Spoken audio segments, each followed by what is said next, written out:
Zone or whatever, he's just playing at a really high level.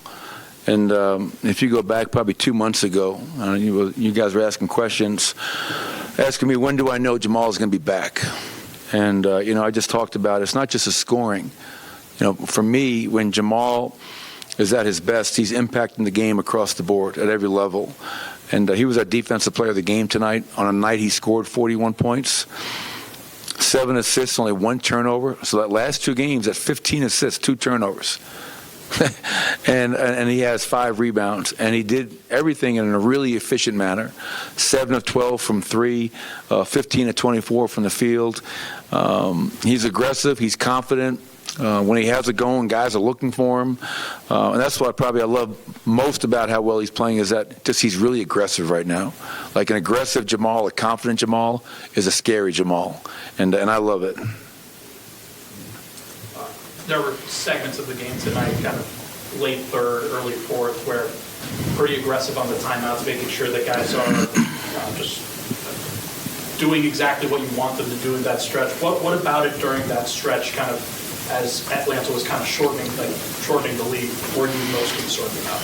Well, I felt, end of that third, start of the fourth, I think we were up like 18 at one point, and then they cut it down to like 10. And I just felt the offensive execution, shot selection wasn't where it needed to be. And then they were just scoring so easy. It was such a weird game. If you look at quarters 1 and 3, we played no defense. Quarters 2 and 4, I thought our defense was really good. I think second quarter they shot 36 from the field. Fourth quarter they shot 42 from the field. But the problem is, again, quarters 1 and 3, that wasn't the case. So most importantly, fourth quarter, 22 points allowed, a lot of really good things allowed us to pull away. 32 assists, only, I think, 13 turnovers, hell of a number. I rebounded them by 5, and what I love is, like, when we can get 19 fast break points, when we get out and run, and we should have had, let's be honest, how many breaks did we screw up tonight? How many layups did we miss tonight? So we should have probably around 25 fast break points, but when I take those timeouts, it's to stop their momentum, but also to remind our guys, like, why we have success, why we have had success, and let's get back to that. Don't get bored with it. And to our guys' credit, they're locked in, and we're able to, to get that lead back. That second unit now is a little bit short on shot creation with the line that's running out there, but it's excellent defensively. Are you comfortable with having that kind of formula of having essentially 5+ defenders and focusing on getting stops and running? Are you comfortable with that? Yeah, and one thing I think, Matt, is that it's there will be nights when Jamal's with that unit. So it will be Jamal, Christian, Bruce, Vlatko, Zeke. Obviously, I ran Jamal like the whole first quarter. So now, and then KCP got hurt, with his ankle. But when Bruce is out there with, Christian and I think it was Vlatko at the 3, and then Aaron at the 4, and Zeke. Yeah, so now it's a lot of responsibility on Bruce.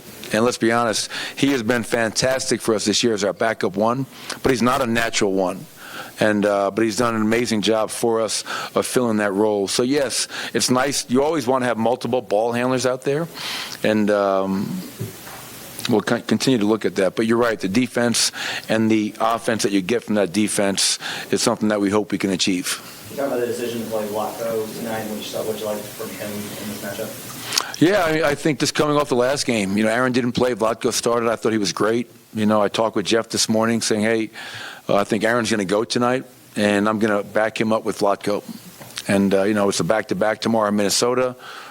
It could be completely different tomorrow night. We'll talk about it. But I think it's important for me to make, especially a guy with 16 years in this league, continually talk to them, touch them, let them know what I'm thinking, what I'm doing, why I'm doing it.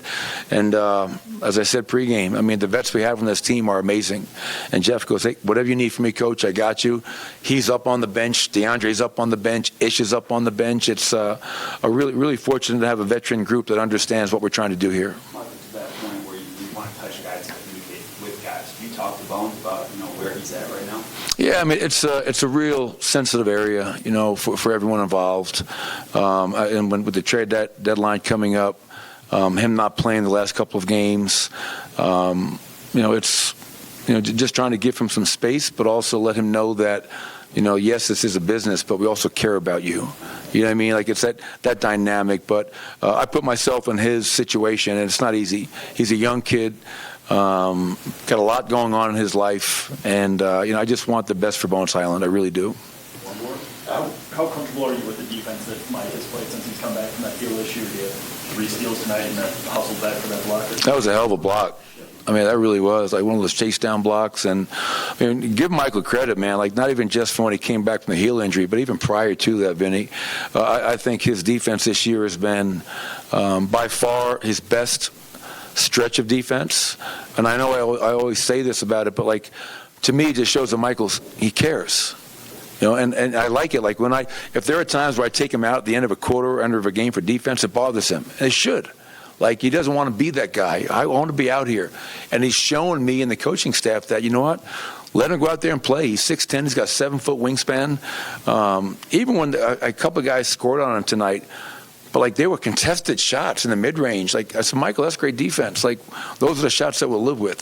So yes, I think his defense overall in the season, and since he's come back from being out for around 14 games with the heel injury, I think it's been a real positive. Go ahead, Ryan. I just want to give you an opportunity to talk about Christian Brown, who I thought had 30-plus minutes tonight, and I thought did some great things. Here's a plus 20.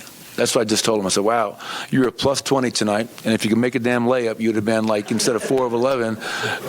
And he laughed, but 10 points, 7 rebounds, some really good defensive possessions. It's hard, I hope, for our fans, for you guys, and for me, it's hard not to love Christian. Like, and when he goes out there, he misses a shot, whatever, who cares? Like, that guy plays so damn hard. He plays winning basketball. And the best thing you can say about the young man is he's a proven winner. Everywhere he's been, the guy's won. And he's helping us win at a high level right now. So just happy for him, man. It's been a kind of that's what rookie seasons are like sometimes, but he just stayed ready, and he's taken full advantage of the opportunity he's been given. And that's going to continue to grow. Thank you.